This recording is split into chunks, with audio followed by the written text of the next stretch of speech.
Bahor bilan suhbat. Saida Zinurova. G'uj-g'uj kapalakmi novda gapirgan, desam eshitilar qahqaha kulgi.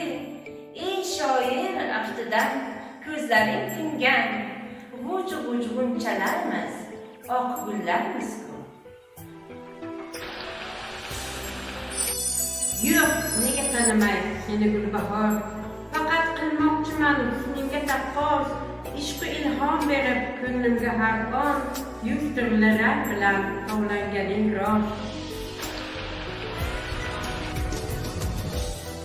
Har bo'rtgan kurtakda qilding tabassum, hatto giyohlarda gururing ko'rdim. Poy qadaming yetgan chiroyli ma'sum, bog'larda husningga termilib turdim. Lekin e'tirozim bor andargina, bir nafas kuylashdan to'xta quloq sol, so'zimni eshituv va qilmaygina, bir e'tibor she'rim bilan qol.